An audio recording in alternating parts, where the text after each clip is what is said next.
저는 올해 70살 김수철이라고 합니다. 40년이 넘도록 도배 일을 해온 베테랑 장인이지요. 제 아들 성태와 며느리가 사는 집 근처에 살고 있습니다. 아버지, 혼자 살면 외롭지 않으세요? 아들놈이 물어봤을 때 저는 이렇게 대답했죠. 걱정 마라. 내 몸 하나 건사하는 게 편해. 그런데 말입니다. 얼마 전 일거리가 없어서 집에서 쉬고 있었어요. 아침 일찍 일어나 커피 한 잔 마시며 창밖을 바라보고 있었죠. 그때 제 눈에 들어온 게 뭔지 아십니까? 며느리가 집에서 빈둥대고 있는 겁니다. 처음에는 휴가인가 싶었어요. 하지만 날이 갈수록 이상했습니다. 매일 같은 시간에 나와 쓰레기를 버리고 편의점에서 군것질거리를 사들고 들어가는 모습이 보이더라고요. 아들아, 며느리는 요즘 일 안 나가나? 네, 아버지. 회사를 그만뒀대요. 다른 일자리 알아본다고 하더라고요. 아들놈의 대답이 영 마음에 걸렸습니다. 그래서 며칠 동안 지켜봤습니다. 아들놈은 아침 일찍 나가 밤늦게 들어오는데 며느리는 하루 종일 집에만 있는 거예요.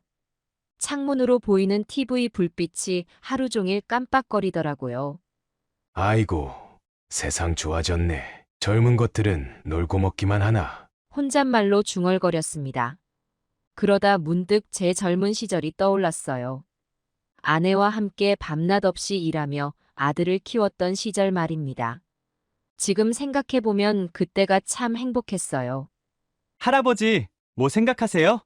옆집 청년이 물어보더라고요. 내가 젊었을 때 생각하고 있었단다. 할아버지도 젊었던 적 있어요? 야, 이 녀석아, 나도 한때는 청년이었다고. 청년과 웃으며 이야기를 나누다 보니 결심이 섰습니다. 이대로 있다간 우리 며느리가 잘못된 길로 빠질 것 같았거든요. 젊은 나이에 그렇게 놀고만 있으면 안 되지 않겠습니까? 내일 한번 며느리를 찾아가 봐야겠다. 그날 밤 저는 오랜만에 설렘을 안고 잠자리에 들었습니다. 다음 날 아침 저는 일찍 일어나 며느리네 집으로 향했습니다.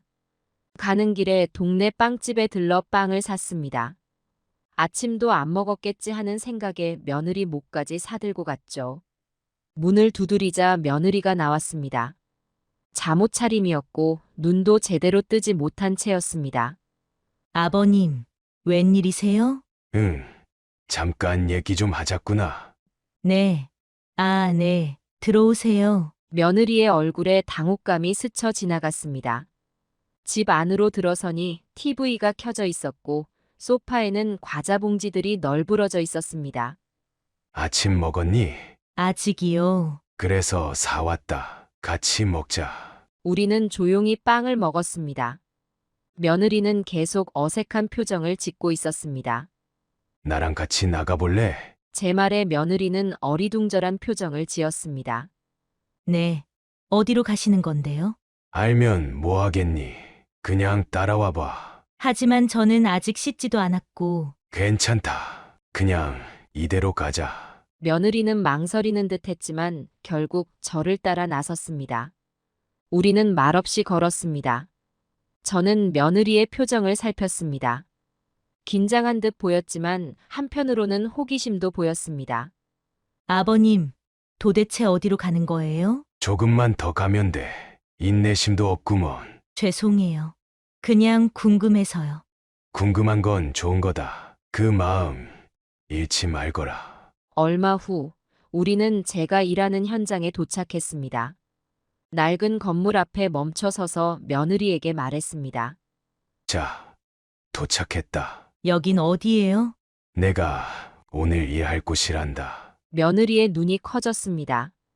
아마도 제가 무슨 일을 하는지 정확히 몰랐던 모양입니다. 아버님, 여기서 무슨 일을 하시는 거예요? 들어가 보면 알게 될 거야. 네. 들어가요? 그래, 뭐가 무서워? 괴물이라도 있을까봐? 우리는 건물 안으로 들어갔습니다. 벽지가 벗겨진 방들이 보였고 여기저기 공구들이 놓여 있었습니다. 며느리는 주변을 둘러보며 놀란 눈치였습니다. 이게 다 뭐예요? 도배 도구들이지. 내가 40년 넘게 해온 일이란다. 40년이요? 와, 정말 대단하세요. 뭐가 대단해. 그저 살아온 거지. 며느리의 얼굴에 놀란 기색이 역력했습니다. 아버님이 이런 일을 40년이나 하셨다고요? 그래, 놀랍지. 70살 먹은 나도 이렇게 일하는데. 넌 왜 집에서 놀기만 하니?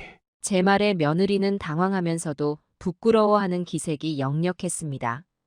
아, 그게. 저는 설명할 필요 없다. 그냥 보고 있어. 저는 도배일을 시작했습니다. 오래된 벽지를 떼어내고 새 벽지를 붙이는 과정을 보여주었습니다. 며느리는 처음에는 어색해하다가 점점 관심을 보이기 시작했습니다.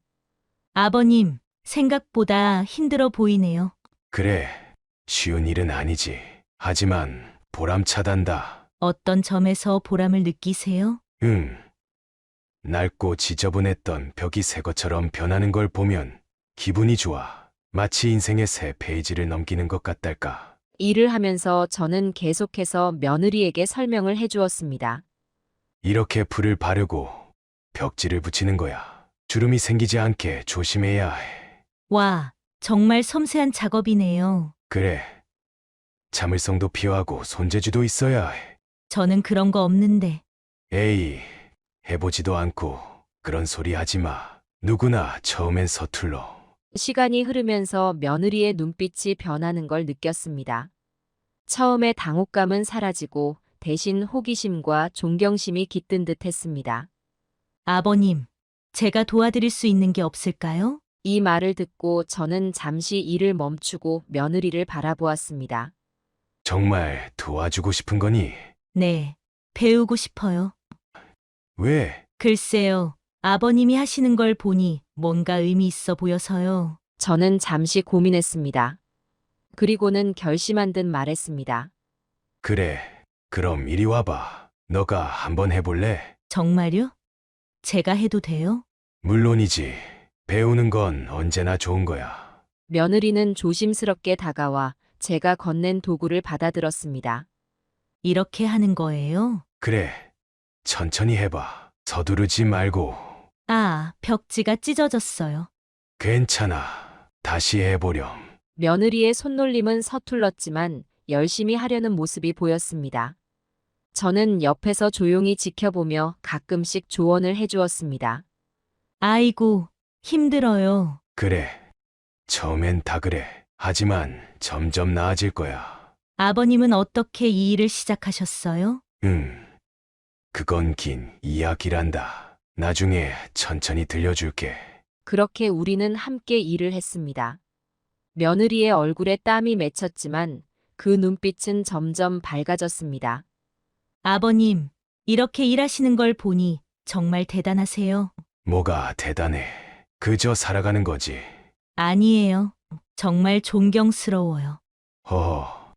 며느리한테 이런 말 들으니 쑥스럽구만. 그 말을 듣는 순간 제 마음에 뭔가가 울렸습니다. 오랜만에 느껴보는 감정이었습니다. 고마워, 며느리야. 오늘 와줘서. 아니에요. 제가 고마워요. 이런 걸 보여주셔서. 너가 배우고 싶다면 언제든 가르쳐 줄게. 정말요? 제가 할 수 있을까요? 못할 게 뭐가 있어. 하고자 하는 마음만 있다면 다 할 수 있는 거야. 그날 저녁 집으로 돌아가는 길에 며느리가 물었습니다. 아버님, 내일도 와도 될까요? 저는 미소를 지으며 대답했습니다. 그래, 언제든 와. 근데 아버님, 우리 오늘 점심은 언제 먹었죠? 허허, 일하다 보니 까먹었구나. 저녁이나 같이 먹을까? 네, 좋아요. 우리는 동네 식당에 들러 따뜻한 국밥을 먹었습니다. 오랜만에 며느리와 이렇게 대화를 나누니 기분이 좋았습니다. 아버님, 제가 오늘 많이 서툴렀죠? 아니다. 처음치고는 잘했어. 정말요? 과찬이세요. 거짓말할 나이는 지났다. 진심이야. 며느리의 얼굴에 웃음꽃이 폈습니다.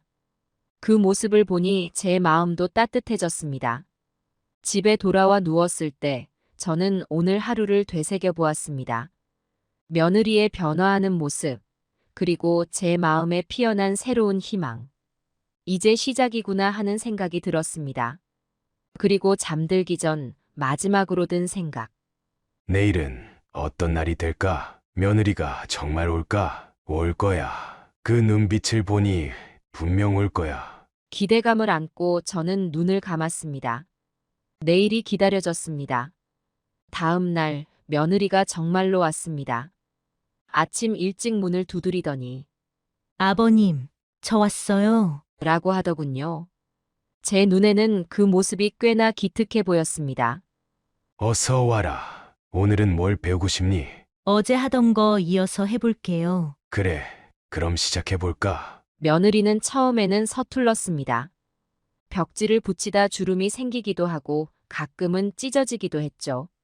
하지만 포기하지 않고 계속 도전하는 모습이 보기 좋았습니다. 아이고, 또 망쳤네요. 괜찮다. 다시 해보렴. 이번엔 이렇게 해봐. 네, 알겠어요. 시간이 지날수록 며느리의 솜씨가 눈에 띄게 좋아졌습니다. 처음에는 엉망이던 벽지가 점점 반듯하게 붙었죠. 어머, 이번엔 잘 됐어요. 그래, 아주 잘했어. 솜씨가 날로 늘어나는구나. 정말요? 제가 잘하고 있나요? 그럼 내가 언제 거짓말을 했니? 며느리의 눈이 반짝였습니다. 그 모습을 보니 제 마음도 뿌듯해졌습니다. 어느 날 며느리가 혼자 한 작업을 보고 저는 깜짝 놀랐습니다. 이걸 너가 했다고? 네, 어젯밤에 머릿속으로 조금 연습해봤어요. 어때요? 아주 잘했구나. 이 정도면 프로 못지않아. 며느리의 손재주가 정말 뛰어났습니다. 도배를 깔끔하게 잘하는 걸 보니 숨겨진 재능이 있었던 모양입니다. 아버님, 제가 정말 잘하고 있는 건가요? 그래, 너의 재능이 대단해. 이렇게 빨리 배우다니. 와, 정말요? 기뻐요. 며느리의 얼굴에 환한 미소가 피어났습니다. 그 모습을 보니 저도 덩달아 기분이 좋아졌습니다. 이제 더 어려운 기술을 가르쳐 줄까? 네, 꼭 배우고 싶어요. 좋아. 그럼 이제부터 본격적으로 시작해 볼까? 저는 며느리에게 더 많은 기술을 전수해 주기로 결심했습니다. 패턴 매칭, 코너 작업, 천장 도배 등 고급 기술들을 하나씩 가르쳐 주었죠. 이렇게 하면 무늬가 딱 맞아 떨어지는 거야. 와, 신기해요. 마치 퍼즐 맞추기 같아요. 그래, 도배는 예술이기도 하지. 시간이 흐르면서 우리는 환상의 콤비가 되어갔습니다. 며느리는 제가 말하지 않아도 알아서 도구를 건네주고 저는 며느리의 작업을 보완해주며 서로 호흡을 맞춰갔죠. 아버님, 이 부분은 제가 할게요. 그래, 나는 이쪽을 마무리할게. 네, 알겠어요. 함께 일하다 보니 서로를 더 잘 이해하게 되었습니다. 며느리의 성격, 취향, 그리고 고민들도 알게 되었죠. 아버님, 사실 저 직장 그만두고 너무 우울했어요. 그랬구나. 힘들었겠다. 네, 그런데 이렇게 일하니까 마음이 한결 가벼워져요. 일이란 게 그래. 보람을 느끼면 삶의 의미도 찾게 되지. 가족 관계도 더욱 돈독해졌습니다. 며느리가 저에 대해 알게 되면서 아들과도 대화가 늘어났더군요. 아버님, 오늘 성태랑 아버님 얘기 많이 했어요. 그래, 뭐라고 하디? 아버님이 대단하다고 하더라고요. 저도 동감이에요. 허허, 나야, 뭐 평범한 사람인데. 며느리는 일의 즐거움을 알게 되었고 자신의 능력도 발견했습니다. 이제는 제 도움 없이도 혼자서 완벽하게 일을 해내더군요. 아버님, 제가 혼자 해봐도 될까요? 그래, 한번 해보렴. 와, 제가 했어요. 어때요? 완벽해. 이제 너도 프로야. 며느리의 얼굴에서 자신감이 넘쳐 흘렀습니다. 그 모습을 보니 제 가슴도 뿌듯해졌습니다. 고마워요, 아버님. 저에게 이런 기회를 주셔서. 아니다. 너가 열심히 한 거지. 그래도 아버님이 아니었다면. 자, 이제 그만. 우리 일이나 마저 하자꾸나. 그렇게 우리는 계속해서 함께 일했습니다. 이제는 단순한 시아버지와 며느리가 아닌 서로를 이해하고 존중하는 동료이자 가족이 되었습니다. 며느리의 변화는 눈에 띄게 달라졌습니다. 예전에 늦잠 자던 모습은 온데간데 없고 이제는 새벽부터 일어나 하루를 준비하더군요. 어느 날 아들 성태가 저를 찾아왔습니다. 아버지, 도대체 어떻게 하신 거예요? 뭘 어떻게 했다는 거냐? 와이프가 완전히 다른 사람이 됐어요. 성태의 얼굴에는 놀라움과 기쁨이 뒤섞여 있었습니다. 그저 일할 기회를 줬을 뿐이야. 정말 감사해요, 아버지. 집안 분위기도 많이 밝아졌습니다. 예전에는 TV 소리만 들리던 집에서 이제는 웃음소리가 가득합니다. 아버님, 저희 왔어요. 오늘 저녁은 제가 준비할게요. 오, 그래. 뭘 해줄 거니? 비밀이에요. 기대하세요. 며느리가 요리하는 동안 성태와 저는 거실에서 이야기를 나눴습니다. 아버지, 와이프가 요즘 일에 대해 열정적으로 얘기해요. 그래. 며느리가 재능이 있더구나. 네, 정말 놀랐어요. 이렇게 변할 줄이야. 식탁에 둘러앉아 며느리가 만든 요리를 먹으며 우리는 오랜만에 가족다운 대화를 나눴습니다. 이거 정말 맛있다. 정말요? 다행이에요. 그래. 음식 맛이 점점 늘어나는구나. 아버님 덕분이에요. 이제 뭐든 열심히 하게 됐어요. 가족들이 서로를 이해하고 존중하는 모습을 보니 제 마음도 따뜻해졌습니다. 아버님, 우리 가족 사진 한 장 찍을까요? 그래. 좋지. 처음으로 찍은 가족 사진에서 우리 모두의 얼굴에는 행복한 미소가 가득했습니다.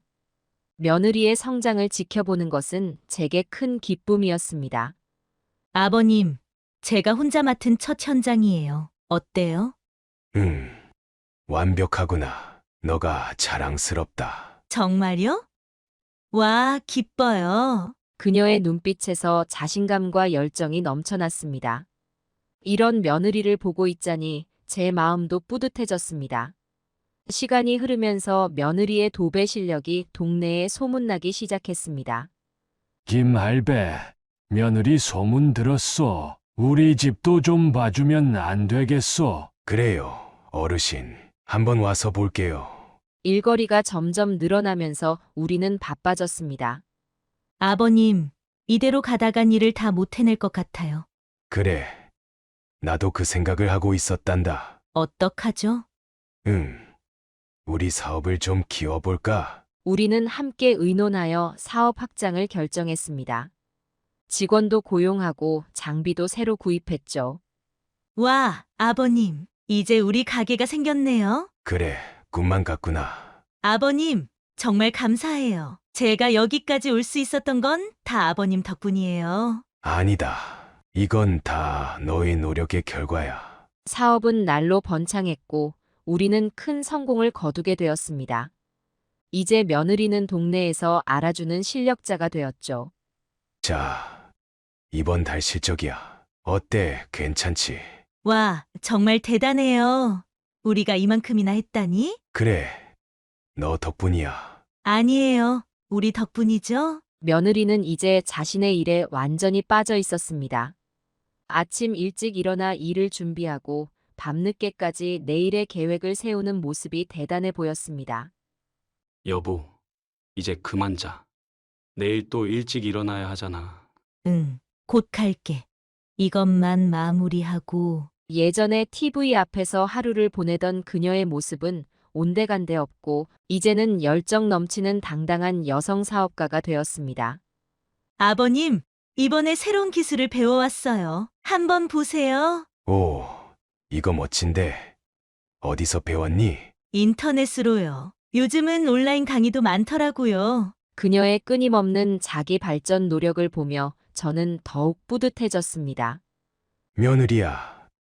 너가 정말 자랑스럽구나. 아버님, 처음엔 그저 놀기만 하던 너가 이렇게 멋진 사람이 될 줄 누가 알았겠니?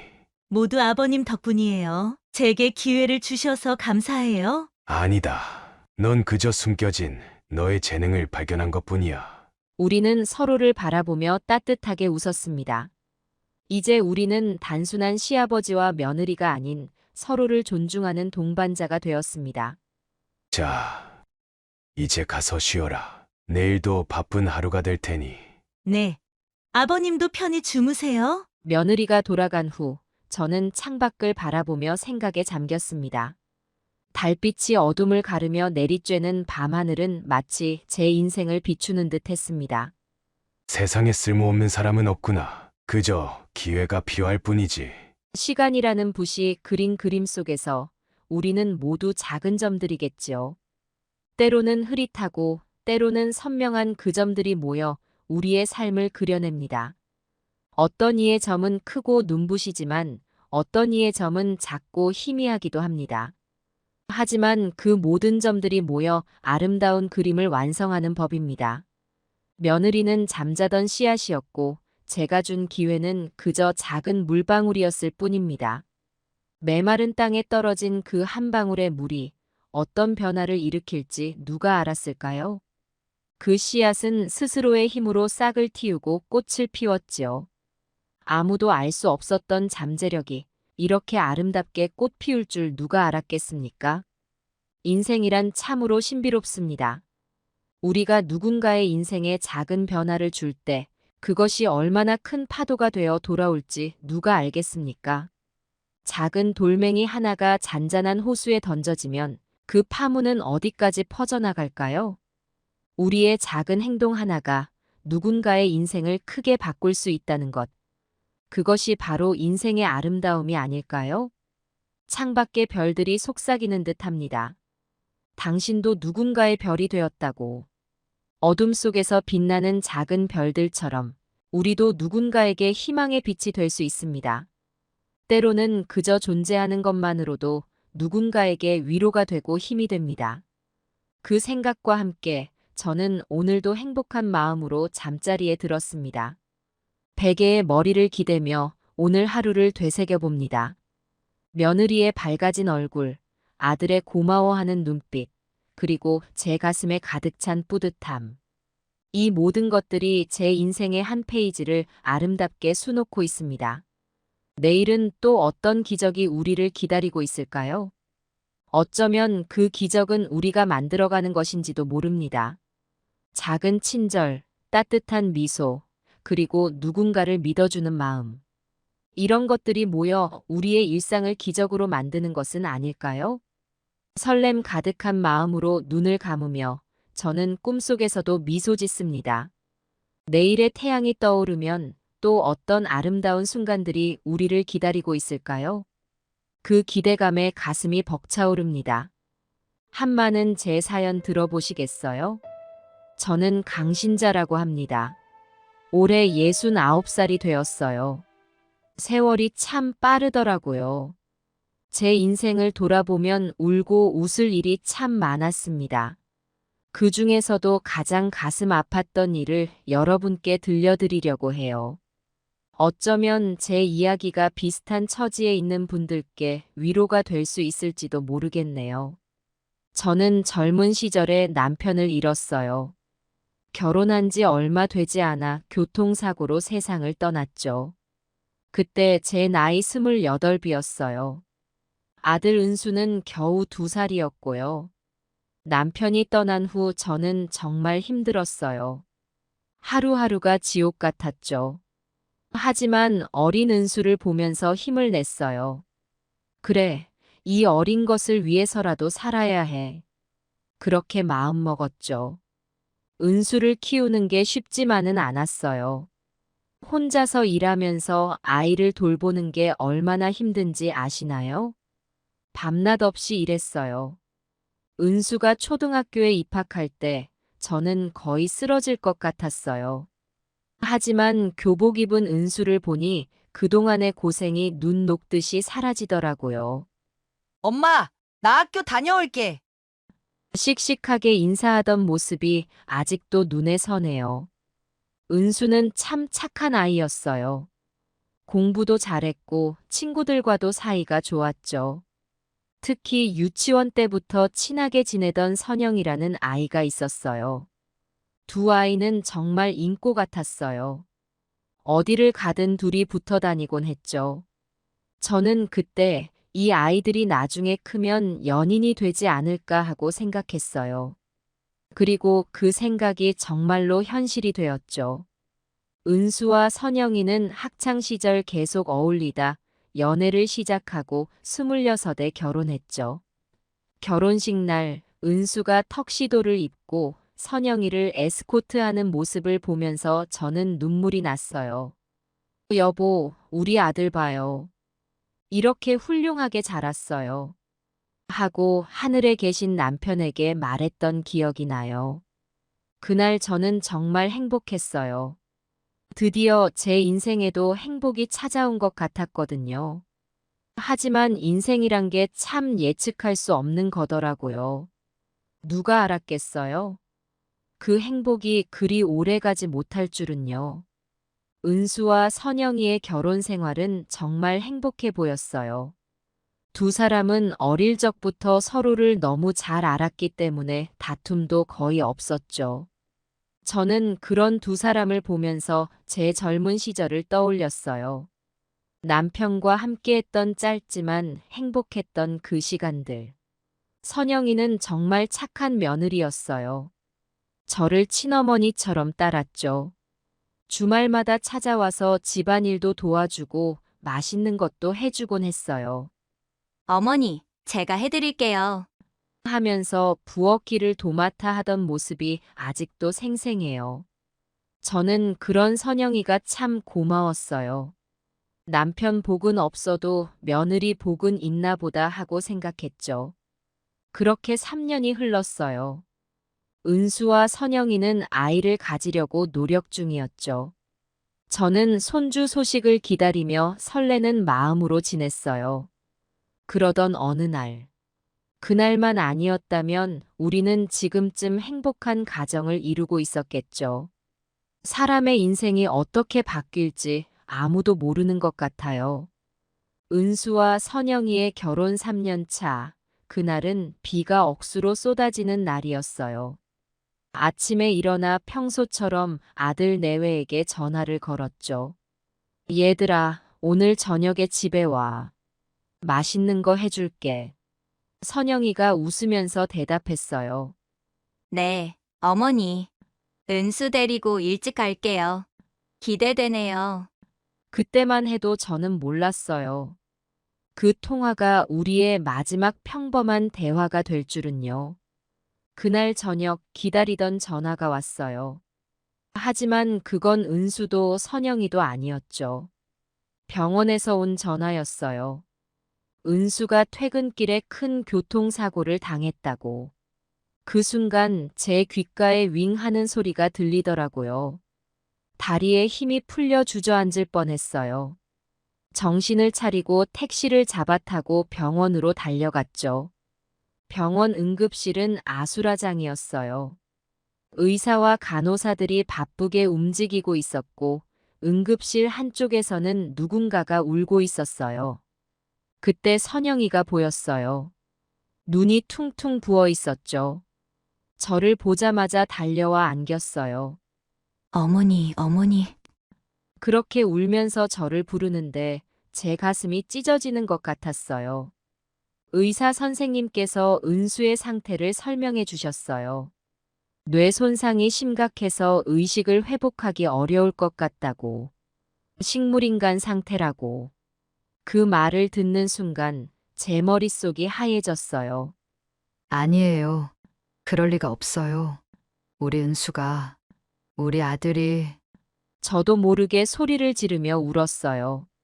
선영이는 제 옆에서 저를 꼭 붙잡고 함께 울었죠. 그날 밤 우리는 병원 의자에서 밤을 새웠어요. 은수는 중환자실로 옮겨졌고 우리는 그저 기다릴 수밖에 없었죠. 밤새 울다 지쳐 잠깐 잠이 들었다가도 금방 현실을 깨닫고 다시 눈물이 났어요. 왜 하필 우리 은수에게? 그 질문을 수없이 되뇌었지만 답은 없었어요. 다음 날 은수를 처음 면회할 수 있었어요. 온갖 의료기기에 둘러싸인 은수를 보는 순간 제 다리에 힘이 풀리더라고요. 선영이가 제 팔을 붙잡아주지 않았다면 그 자리에서 쓰러졌을 거예요. 은수의 얼굴은 멍들고 붓고 제가 아는 은수의 모습이 아니었어요. 그저 숨만 쉬고 있을 뿐. 눈을 감고 있는 은수를 보며 저는 속으로 빌었어요. 은수야, 제발 눈을 떠라. 엄마가 여기 있잖아. 선영이도 있잖아. 그날부터 선영이는 하루도 빠짐없이 병원을 지켰어요. 직장도 그만두고 온종일 은수 곁을 지켰죠. 어머니, 제가 있을게요. 어머니는 좀 쉬세요. 그렇게 말하면서도 선영이의 얼굴은 점점 헬쑥해져 갔어요. 저는 그런 선영이가 안쓰럽기도 하고 고맙기도 했어요. 이렇게 평생을 살아갈 수는 없을 텐데. 은수의 상태는 나아질 기미가 보이지 않았어요. 의사 선생님들은 시간이 해결해 줄 거라고 말씀하셨지만 그 시간이 얼마나 될지는 아무도 몰랐죠. 매일 아침 병실에 들어가 은수의 얼굴을 보면서 오늘은 눈을 뜰까 하고 기대했어요. 하지만 매일 실망하고 좌절했죠. 그 고통은 말로 표현할 수 없을 만큼 컸어요. 선영이는 그 힘든 상황 속에서도 꿋꿋이 은수를 돌봤어요. 은수야, 일어나. 우리 아직 할 일이 많잖아. 여행도 가야 하고, 아이도 가져야 하고. 그 모습을 보면서 저는 눈물을 참을 수가 없었어요. 선영이의 헌신적인 모습에 감동하면서도 한편으로는 가슴이 아팠어요. 이렇게 젊은 나이에 모든 것을 포기하고 남편을 간호하는 선영이. 과연 이게 옳은 걸까? 그때부터 저는 그런 의문이 들기 시작했어요. 은수의 사고 후 첫 1년, 우리의 삶은 완전히 바뀌었어요. 저와 선영이는 직장을 그만두고 병원에서 살다시피 했어요. 우리의 하루는 병원에서 시작해서 병원에서 끝났어요. 아침이면 일찍 병원에 가서 은수의 상태를 확인하고 의사 선생님들과 상담을 했죠. 점심시간이 되면 병원 근처 식당에서 간단히 끼니를 해결하고 다시 병실로 돌아갔어요. 저녁이 되면 선영이가 은수에게 책을 읽어주거나 음악을 들려주곤 했어요.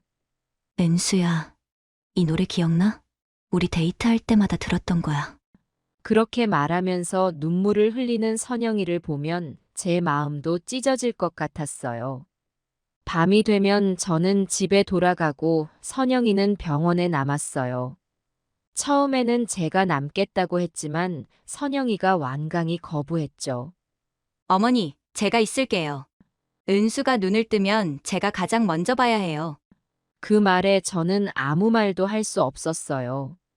선영이의 그 강한 의지와 사랑 앞에서 저는 그저 눈물만 흘렸죠. 하지만 시간이 지날수록 선영이의 모습이 점점 더 야위어 갔어요. 밤새 병원 의자에서 자고 제대로 된 음식도 못 먹고 저는 선영이의 건강이 걱정되기 시작했어요. 선영아, 너도 좀 쉬어야 해. 이러다 너 쓰러지면 어쩌려고 그래. 그렇게 말하면 선영이는 그저 웃으며 대답했어요. 괜찮아요, 어머니. 저는 아직 젊으니까요. 은수가 깨어날 때까지 제가 꼭 곁에 있어야 해요. 그 모습을 보면서 저는 제 젊은 시절을 떠올렸어요. 남편을 잃고 홀로 은수를 키우던 그 시절. 저도 그때는 오직 은수만 바라보며 살았죠. 하지만 지금 생각해보면 그때 제 자신을 조금 더 돌봤더라면 어땠을까 하는 생각이 들어요. 그래서 더더욱 선영이가 안타까웠어요. 은수의 상태는 여전했어요. 의식은 돌아오지 않았지만 다행히 큰 합병증 없이 안정적인 상태를 유지했죠. 의사 선생님들은 기적이 일어날 수도 있다고 말씀하셨지만 그 기적이 언제 올지는 아무도 몰랐어요. 우리는 그저 기다릴 수밖에 없었죠. 그렇게 은수의 사고 후 1년이 지나갔어요. 우리의 삶은 여전히 병원을 중심으로 돌아갔지만 조금씩 변화가 생기기 시작했어요. 선영이가 재택으로 할 수 있는 일을 찾아 시작한 거예요. 어머니, 제가 일을 해서 은수의 치료비를 벌어야겠어요. 그리고 이렇게라도 제 정신을 붙잡고 싶어요. 그 말을 듣고 저는 안도하면서도 한편으로는 마음이 아팠어요. 선영이가 조금씩 현실을 받아들이기 시작한 것 같았거든요. 하지만 여전히 선영이의 삶은 온통 은수뿐이었어요. 일하는 시간 외에는 계속 병원에 있었고 은수에게 끊임없이 말을 걸었죠. 은수야, 오늘은 이런 일이 있었어.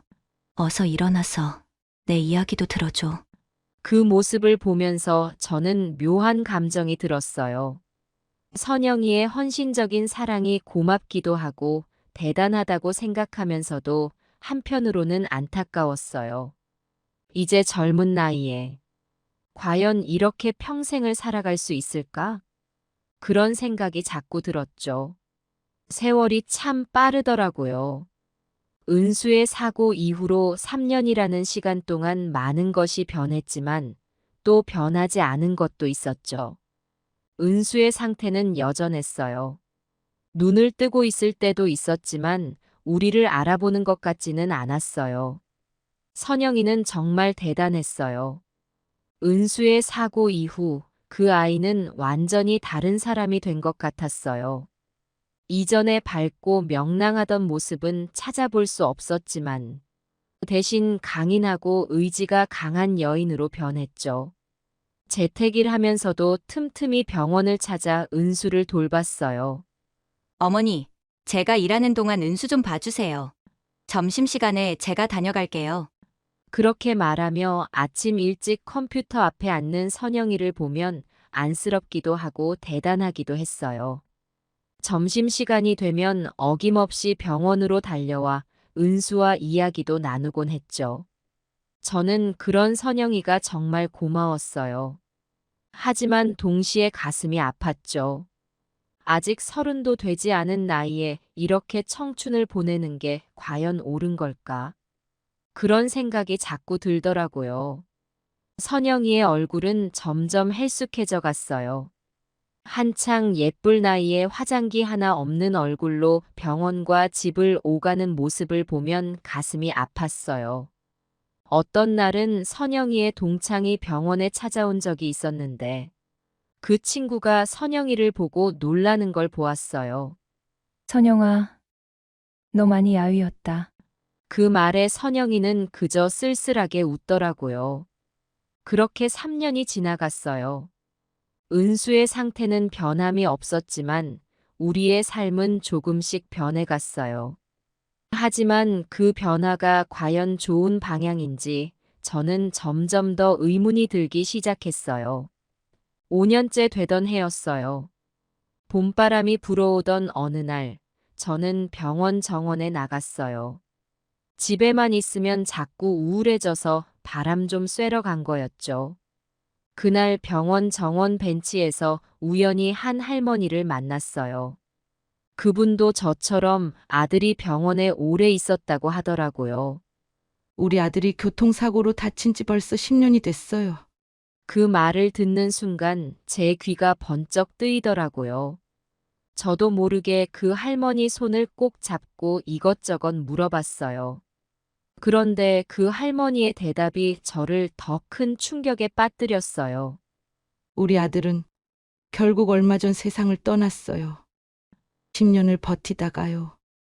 며느리는 40대 후반에 홀로 남겨졌죠.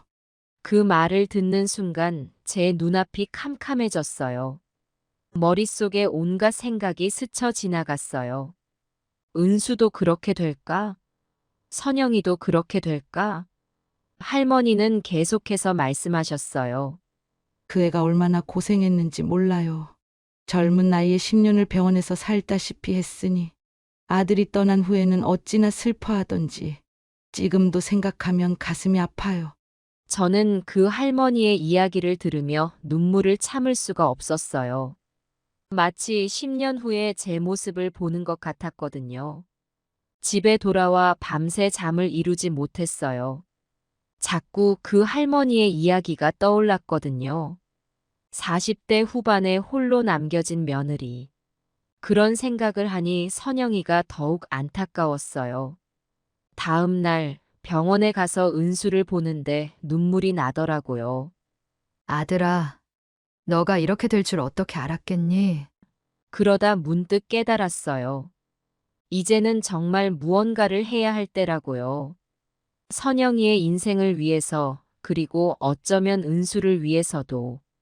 7년이라는 시간이 지난 어느 날, 병원 식당에서 선영이와 점심을 먹고 있었어요. 선영이는 여전히 은수 곁을 지키며 살고 있었죠. 일하고 병원에 오고 은수를 돌보고. 그 반복되는 일상 속에서 선영이의 얼굴에는 점점 더 깊은 주름이 새겨져 갔어요. 저는 오랫동안 고민하다가 말을 꺼냈어요. 선영아, 너의 인생도 소중해. 새로운 삶을 시작해보는 건 어떨까? 그 말에 선영이의 손에 들고 있던 젓가락이 떨어졌어요. 선영이는 믿을 수 없다는 듯한 표정으로 저를 쳐다봤어요. 어머니, 무슨 말씀을 하시는 거예요? 제가 어떻게 은수를 두고 갈 수 있어요? 선영이의 목소리가 떨리고 있었어요. 저는 선영이의 손을 잡았어요. 얘야, 나도 너 마음 알아. 하지만 은수도 너가 이렇게 사는 걸 원하지 않을 거야. 그 말에 선영이의 눈에 눈물이 고였어요. 어머니, 저도 알아요. 하지만 은수를 포기할 수 없어요. 제가 은수 곁을 떠나면 은수는 어떻게 되는 거예요? 은수와 저는 유치원 때부터 함께였어요. 우리는 서로의 전부예요. 그 말을 듣고 저는 아무 말도 할 수 없었어요. 선영이의 마음을 너무나 잘 알기 때문이었죠. 선영이는 계속해서 말했어요. 어머니, 제 인생은 은수예요. 은수가 눈을 뜰 때까지 기다릴 거예요. 그게 10년이 걸리든 20년이 걸리든 저는 포기하지 않을 거예요. 그 강한 의지 앞에서 저는 더 이상 아무 말도 할 수 없었어요. 그저 선영이를 안아줄 수밖에 없었죠. 하지만 제 마음속에는 계속해서 의문이 자라났어요. 과연 이게 옳은 걸까? 은수도 선영이도 이렇게 사는 게 행복할까? 그날 이후로 저는 더 이상 그 이야기를 꺼내지 못했어요. 하지만 매일 밤 잠들기 전 선영이의 미래에 대해 생각했어요. 아직 젊은 나이인데 이대로 계속 살아가야 한다니. 어느 날 선영이의 친구가 병원에 찾아왔어요.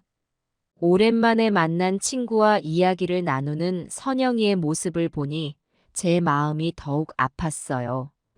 친구는 결혼 소식을 전하러 왔다고 하더라고요. 선영아, 너도 우리 결혼식에 꼭 와야 해. 그 말에 선영이는 밝게 웃으며 축하한다고 했지만 저는 그 웃음 뒤에 숨겨진 슬픔을 볼 수 있었어요. 친구가 돌아간 후 선영이는 은수의 병실로 들어가 오랫동안 나오지 않았어요. 그날 밤 저는 선영이의 방 앞을 지나다 흐느끼는 소리를 들었어요. 문을 열고 들어가 보니 선영이가 옛날 은수와 찍은 사진을 보며 울고 있었어요. 선영아, 제가 부르자 선영이는 황급히 눈물을 닦았어요. 아, 어머니, 죄송해요. 제가 잠깐. 저는 선영이를 꼭 안아주었어요. 그리고 말했죠. 울고 싶으면 실컷 울어도 돼. 너 마음 다 알아. 그렇게 우리는 한동안 아무 말 없이 함께 울었어요. 선영이의 어깨가 떨리는 것을 느끼며 저는 다시 한번 마음을 다잡았어요. 이대로는 안 된다고. 무언가 변화가 필요하다고 말이에요. 다음 날 저는 은수의 담당 의사 선생님을 찾아갔어요. 선생님, 솔직히 말씀해 주세요. 우리 은수가 깨어날 가능성이 얼마나 될까요? 의사 선생님은 한참을 망설이다 대답하셨어요. 솔직히 말씀드리면 가능성은 매우 낮습니다.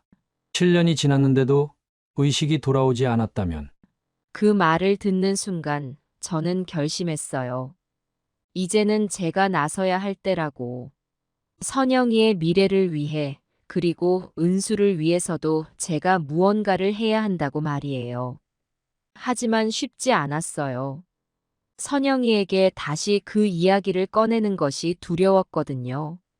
선영이의 강한 의지를 잘 알기에 제 말이 오히려 선영이를 더 아프게 할까봐 걱정되었어요. 그래도 선영이에게 말을 꺼냈어요. 하지만 선영이는 은수 없이는 못 산다고 제 이야기는 듣지도 않았어요. 시간이 정말 빠르게 흘러갔어요. 어느새 은수의 사고 이후 10년이 지났더라고요. 오늘은 은수의 39번째 생일이에요. 선영이가 작은 파티를 준비했죠. 아침 일찍부터 선영이는 분주히 움직였어요. 병실을 꾸미고 케이크도 준비했죠. 저는 그런 선영이를 보며 가슴이 아팠어요. 10년이 지났는데도 변함없는 그 마음이 대단하면서도 한편으로는 안타까웠거든요. 어머니, 오늘 은수 생일이에요. 같이 축하해주세요. 선영이가 말했어요. 저는 고개를 끄덕이며 병실로 들어갔어요. 선영이는 은수의 침대 옆에 앉아 케이크에 초를 켰어요. 그리고 노래를 부르기 시작했죠. 생일 축하합니다. 생일 축하합니다. 노래를 부르는 선영이의 목소리가 떨리고 있었어요. 노래가 끝나자 선영이의 눈에서 눈물이 흘러내렸어요. 은수야, 생일 축하해. 올해는 꼭 눈을 떠줘. 제발. 선영이가 은수의 손을 잡고 속삭였어요. 그 모습을 보는 제 가슴이 미어졌어요. 10년이라는 긴 시간 동안 이렇게 하루하루를 버텨온 선영이. 그 마음이 얼마나 아플까 생각하니 저도 눈물이 났어요. 은수야, 생일 축하한다. 우리 모두 너가 깨어나기를 기다리고 있어. 저도 은수의 다른 손을 잡고 말했어요. 하지만 은수는 여전히 아무 반응 없이 누워 있었죠. 선영이가 케이크에 초를 불며 말했어요. 은수야, 내가 대신 불어줄게. 소원도 빌 거야. 소원은 뻔하지 뭐. 은수가 빨리 깨어나는 거. 그 말에 저는 더 이상 눈물을 참을 수 없었어요. 병실을 나와 복도에서 한참을 울었죠. 10년, 그 긴 시간 동안 우리는 이렇게 살아왔어요. 은수는 여전히 깨어나지 못했고, 선영이는 자신의 젊음을 모두 여기에 바치고 있었죠. 시간은 계속 흘러 어느새 12년이 지났어요. 선영이의 나이 40이 되었죠. 어느 날 병원 근처 카페에서 커피를 마시고 있는데 우연히 선영이의 옛 친구를 만났어요. 아, 어머님, 오랜만이에요. 잘 지내셨어요? 선영이의 친구 미경이었어요. 중학교 때부터 절친한 사이였죠. 그래, 미경아. 너는 어떻게 지내니? 저는 잘 지내요. 둘째도 태어나고. 어머님, 선영이는 어떻게 지내요? 저는 잠시 말문이 막혔어요. 뭐라고 대답해야 할지 몰랐거든요. 미경이가 계속 말을 이었어요.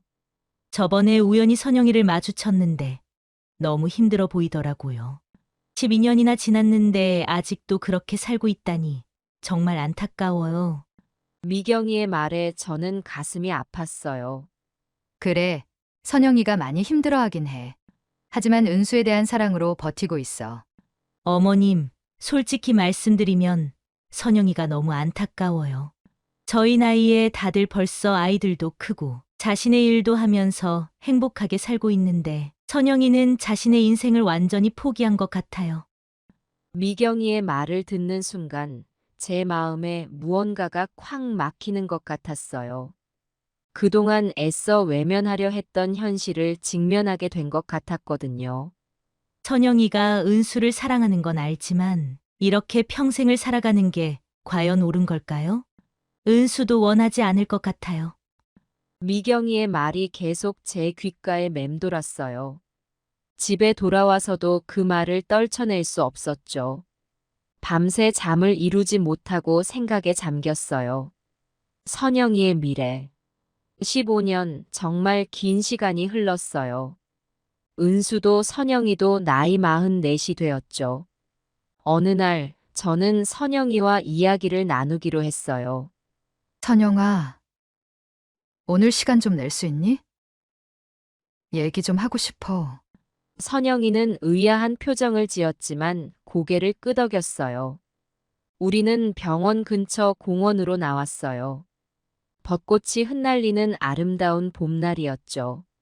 하지만 제 마음은 무거웠어요. 선영아, 15년이라는 시간이 지났구나. 제가 입을 열었어요. 선영이는 고개를 끄덕였어요. 네, 어머니. 정말 긴 시간이었어요. 그동안 너가 얼마나 힘들었을지 나는 다 알아. 하지만 이제는 너의 인생도 생각해봐야 하지 않을까. 선영이의 눈이 커졌어요.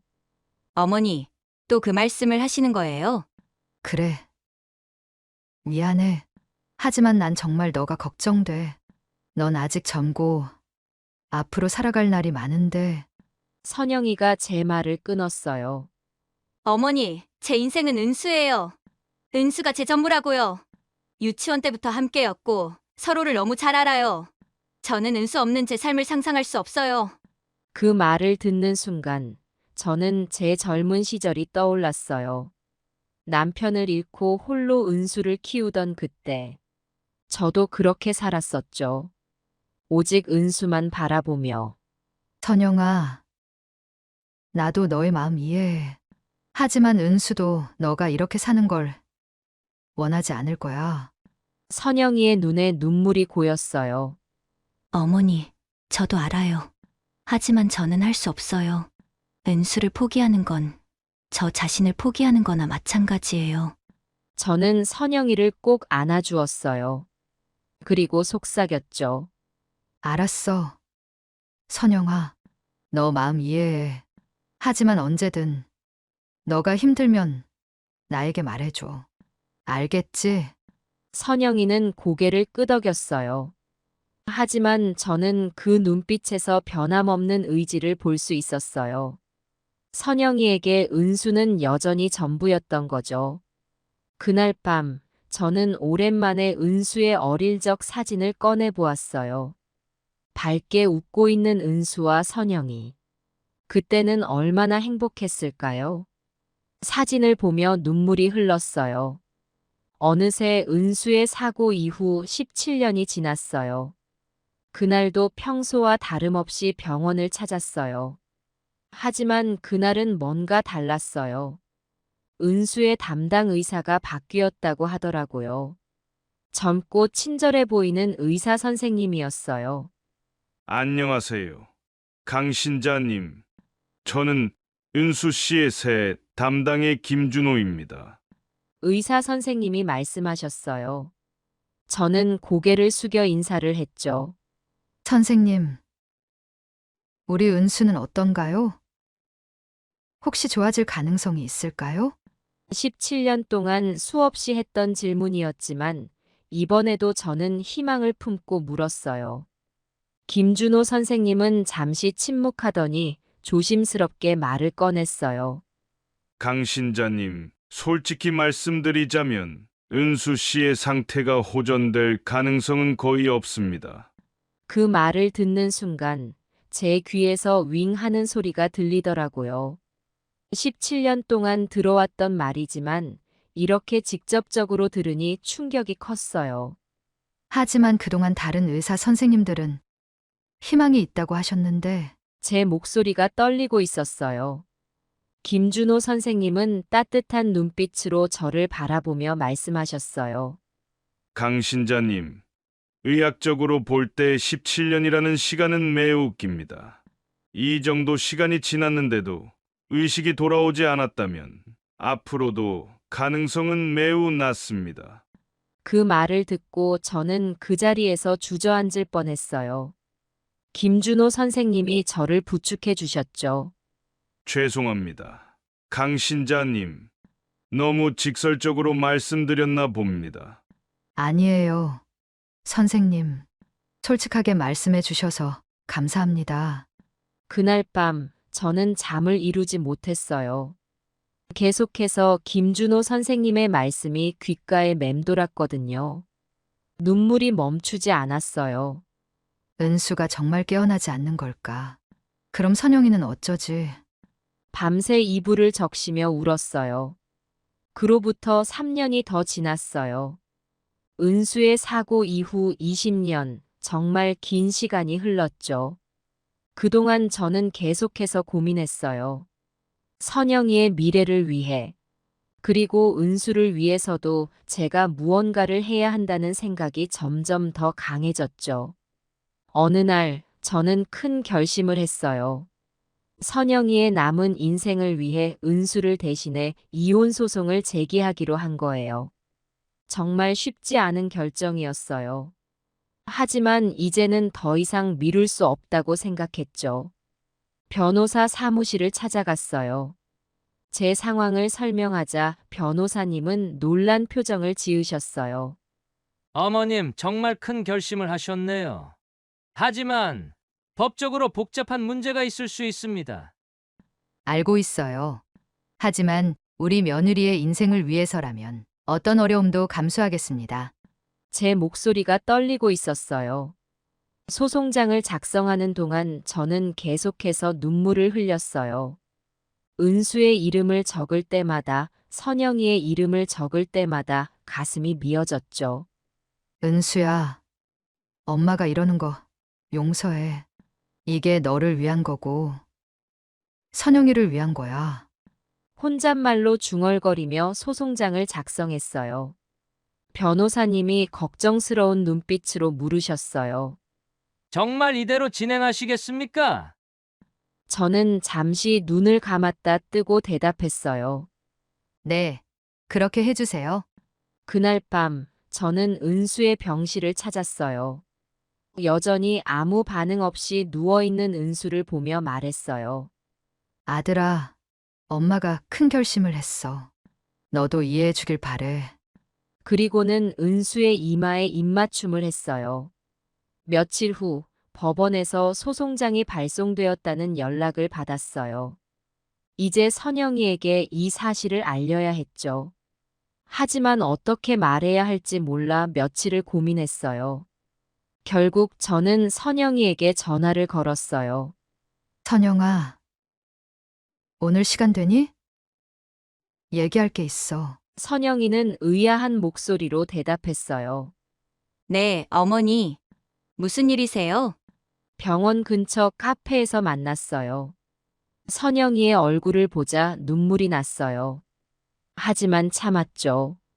이제는 제가 강해져야 할 때니까요. 선영아, 미안해. 하지만 이게 너를 위한 거야. 떨리는 목소리로 말을 꺼냈어요. 어머니, 무슨 말씀이세요? 나 은수를 대신해서 이혼 소송을 제기했어. 그 말을 하는 순간 선영이의 얼굴이 하얗게 변했어요. 잠시 침묵이 흐르더니 선영이가 소리쳤어요. 어머니, 어떻게 이럴 수 있으세요? 제 의사는 안중에도 없나요? 선영이의 눈에서 눈물이 쏟아졌어요.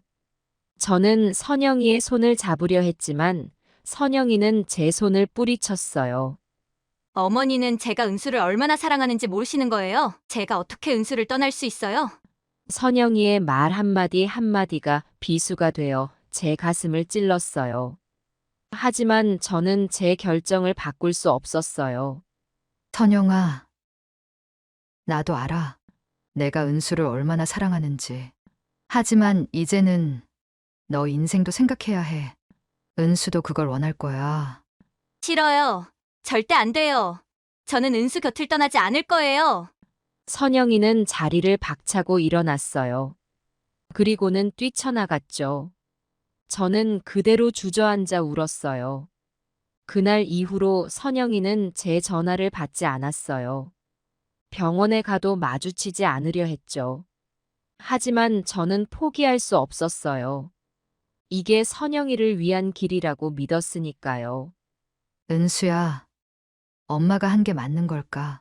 매일 밤 은수의 사진을 보며 중얼거렸어요. 하지만 이제 와서 물러설 수는 없었어요. 선영이의 미래를 위해, 그리고 어쩌면 은수를 위해서도 이 길을 가야 한다고 믿었으니까요. 소송을 제기한 후 저의 일상은 완전히 바뀌었어요. 주변 사람들의 시선이 달라졌거든요.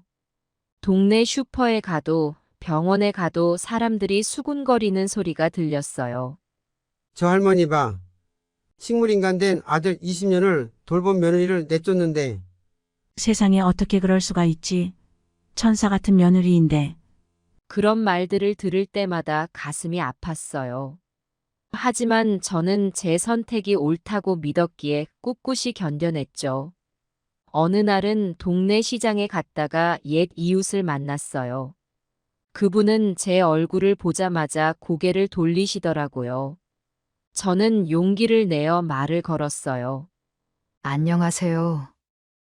오랜만입니다.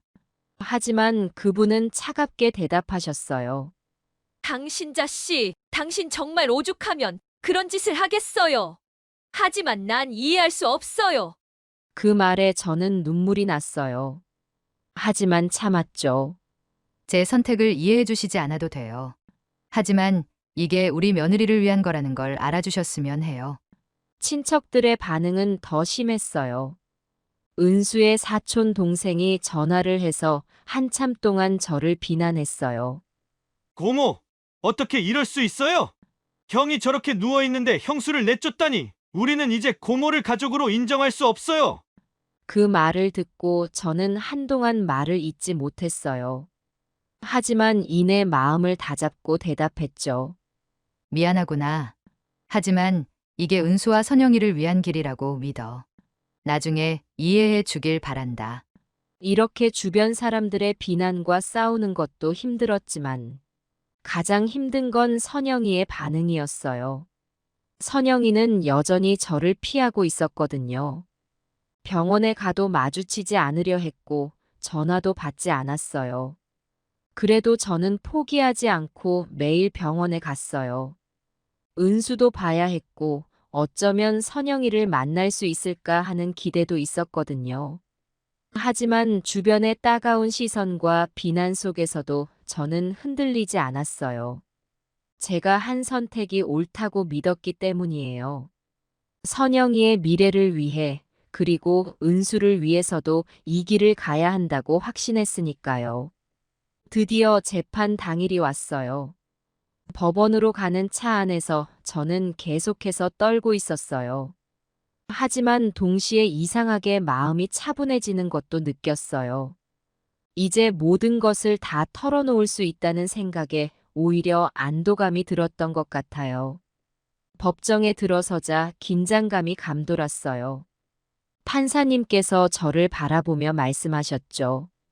강신자 씨, 왜 이혼 소송을 제기하게 되었는지 말씀해 주시겠습니까? 저는 떨리는 목소리로 말을 시작했어요. 네, 판사님. 제가 이런 결정을 내리게 된 건 그리고 저는 모든 것을 털어놓았어요.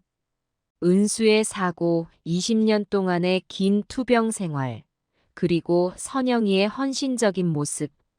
말을 하면서 눈물이 흘렀지만 저는 멈추지 않고 계속 이야기했어요. 선영이는 너무나 착하고 헌신적인 아이입니다. 하지만 저는 더 이상 선영이가 이렇게 살아가는 걸 볼 수 없었어요. 아직 젊은 나이에 자신의 인생을 모두 포기한 채 잠시 말을 멈추고 숨을 고른 뒤 계속했어요. 제 아들 은수도 분명 이렇게 생각할 거예요. 자신 때문에 사랑하는 아내가 인생을 포기하는 걸 원하지 않을 거예요. 그래서 저는 이런 결정을 내렸습니다. 법정 안이 조용해졌어요. 저는 고개를 들어 방청석을 바라봤어요. 그곳에 선영이가 앉아 있었어요. 선영이의 눈에서 눈물이 흘러내리고 있었어요. 선영아, 미안해. 하지만 이게 너를 위한 거야. 은수도 이렇게 원할 거야. 저는 마음속으로 중얼거렸어요. 판사님께서 다시 말씀하셨어요. 알겠습니다. 이제 피고 측 의견을 들어보겠습니다. 선영이의 변호사가 일어나 말을 시작했어요.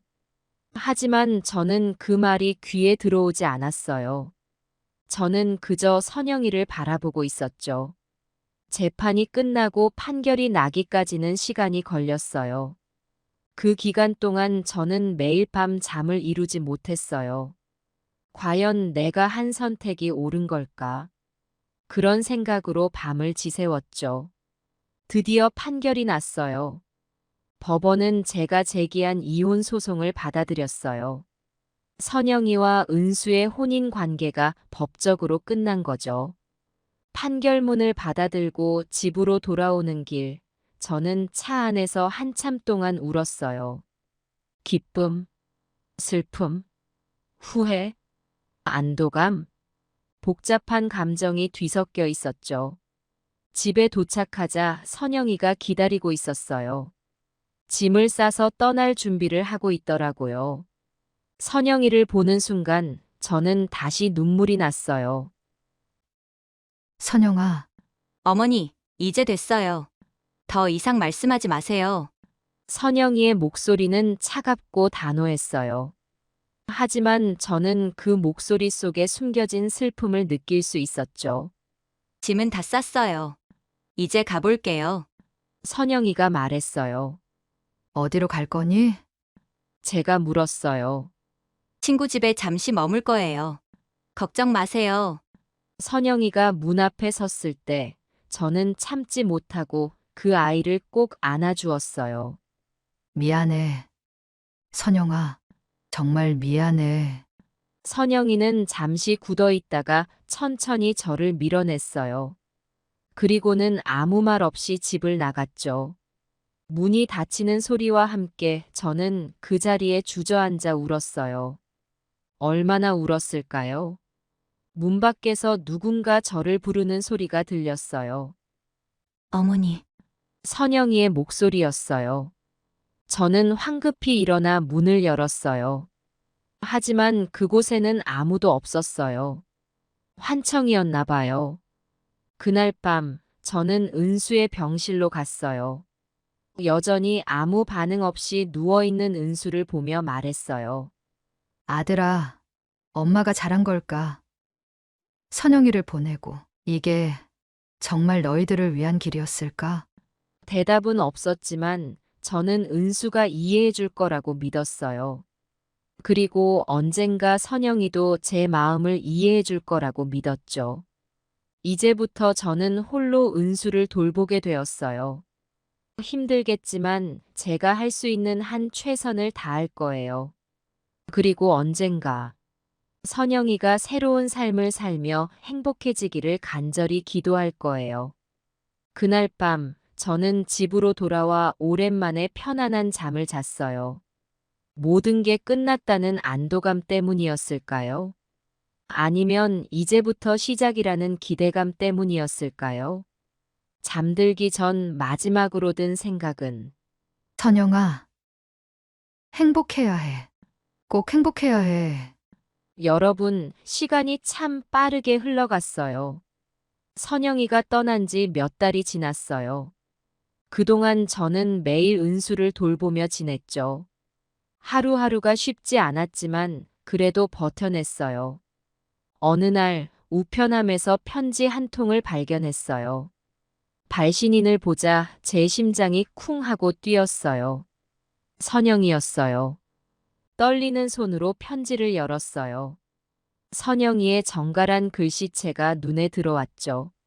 어머니께 처음 이 편지를 쓰려고 할 때 저는 여전히 어머니를 원망하고 있었어요. 어떻게 저와 은수를 갈라놓을 수 있으셨는지 그 마음을 이해할 수 없었어요. 하지만 시간이 지나면서 조금씩 어머니의 마음을 이해하게 되었어요. 어머니는 저를 위해, 그리고 어쩌면 은수를 위해서도 그런 결정을 내리셨다는 걸 알게 되었어요. 처음 몇 주 동안은 정말 힘들었어요. 매일 밤 은수 생각에 잠들지 못했고 눈만 뜨면 병원으로 달려가고 싶었어요. 하지만 그럴 수 없다는 걸 알았죠. 그러다 문득 깨달았어요. 제가 20년 동안 잊고 살았던 제 자신을, 은수 곁을 지키느라 포기했던 제 꿈들을, 그리고 어머니가 왜 그런 선택을 하셨는지를. 이제 저는 새로운 삶을 시작하려고 해요. 대학원에 지원했어요. 심리학을 공부하고 싶어요. 은수와 같은 환자들, 그리고 그 가족들을 돕는 일을 하고 싶어요. 어머니, 정말 감사합니다. 그리고 미안해요. 어머니의 사랑을 이제야 깨달았어요. 앞으로도 종종 연락드릴게요. 은수도 잘 부탁드려요. 선영 올림. 편지를 다 읽고 나서 저는 한참 동안 울었어요. 기쁨의 눈물이었죠. 선영이가 제 마음을 이해해주고 새로운 삶을 시작한다니 그보다 더 기쁜 일이 어디 있을까요? 그날 밤 저는 은수의 병실을 찾았어요. 아들아, 선영이에게서 편지가 왔어. 너의 아내가 이제 새로운 삶을 시작한대. 넌 기뻐해줘야 해. 은수의 손을 잡고 이야기하면서 저는 제 선택이 옳았다는 확신이 들었어요. 그로부터 2년이 지났어요. 어느 날 갑자기 선영이에게서 전화가 왔어요. 어머니, 시간 되세요? 찾아뵙고 싶은데. 선영이의 목소리에서 설렘이 느껴졌어요. 약속한 날 선영이가 우리 집을 찾아왔어요. 2년 만에 보는 선영이의 모습은 많이 달라져 있었어요. 얼굴에 생기가 돌고 눈빛이 밝아져 있었죠. 어머니, 오랜만이에요. 선영이가 말했어요. 저는 참지 못하고 선영이를 끌어안았어요. 선영아, 보고 싶었어. 우리는 거실에 앉아 이야기를 나눴어요. 선영이는 대학원 생활이 즐겁다고 했어요. 공부도 열심히 하고 새로운 친구들도 사귀었대요. 그리고 선영이가 조심스럽게 말을 꺼냈어요. 어머니, 사실 오늘 중요한 이야기가 있어서 왔어요. 응, 무슨 일이니? 저 재혼하려고 해요. 그 말을 듣는 순간 저는 눈물이 났어요. 기쁨의 눈물이었죠. 정말? 축하해, 선영아. 선영이의 눈에도 눈물이 고였어요. 어머니, 제가 이렇게 새 삶을 시작해도 될까요? 은수한테 미안하지 않을까요? 저는 선영이의 손을 꼭 잡았어요. 선영아, 은수도 분명 너가 행복해지길 바랄 거야. 너가 새 삶을 사는 게 은수에게도 좋은 일이야. 선영이는 고개를 끄덕였어요. 네, 어머니. 저도 그렇게 생각해요. 이제는 제 삶도 소중하게 여기려고 해요. 하지만 여전히 은수를 사랑하고 걱정해요. 그래, 그게 당연해. 은수는 영원히 너 인생의 한 부분일 테니까. 우리는 그날 밤 늦게까지 이야기를 나눴어요. 선영이의 새 인생에 대해 그리고 은수에 대해서도. 헤어질 때 선영이가 말했어요. 어머니, 정말 감사해요. 어머니가 아니었다면 저는 여전히 제자리에 머물러 있었을 거예요. 저는 선영이를 다시 한번 꼭 안아주었어요. 행복해야 해, 선영아. 꼭 행복해야 해. 그날 밤 저는 오랜만에 편안한 마음으로 잠들 수 있었어요. 여러분, 이제 제 이야기도 거의 끝나가네요. 오늘은 은수가 있는 병원에 다녀왔어요. 침대에 누워있는 은수의 손을 잡고 이야기했어요. 은수야, 오늘은 선영이 얘기를 해줄게. 선영이가 곧 결혼한대. 그 애가 정말 행복해 보이더라. 너도 기뻐해 줘야 해. 은수의 얼굴을 바라보며 계속 이야기했어요. 선영이가 심리상담사로 일할 거래. 너가 그렇게 됐던 것처럼 사고로 의식을 잃은 환자 가족들을 상담해준대. 너 덕분에 많은 사람들이 도움을 받고 있는 거야. 문득 소송할 때의 제 모습이 떠올랐어요. 그때의 제 선택이 옳았던 걸까? 그런 의문이 들 때마다 저는 지금의 선영이를 떠올려요. 행복해 보이는 선영이의 모습을. 그럼 제 마음이 편안해져요. 은수야, 엄마가 한 선택이 옳았던 걸까? 가끔은 아직도 의문이 들어. 하지만 선영이가 행복해하는 모습을 보면 그래도 잘했다는 생각이 들어. 은수를 안아주고 일어섰어요. 다음에 또 올게, 아들아. 편히 쉬어. 병원을 나오면서 하늘을 올려다봤어요. 맑고 푸른 하늘이 펼쳐져 있었죠. 그 하늘을 보며 생각했어요. 우리 인생이 다 이런 거겠지. 때로는 가슴 아픈 선택을 해야 하고 그 선택 때문에 고통받기도 하지만 그래도 우리는 사랑하는 사람들을 위해 그런 선택을 하는 거라고. 여러분, 제 이야기는 여기서 끝이에요. 하지만 제 마음속 아픔은 여전히 계속되고 있어요.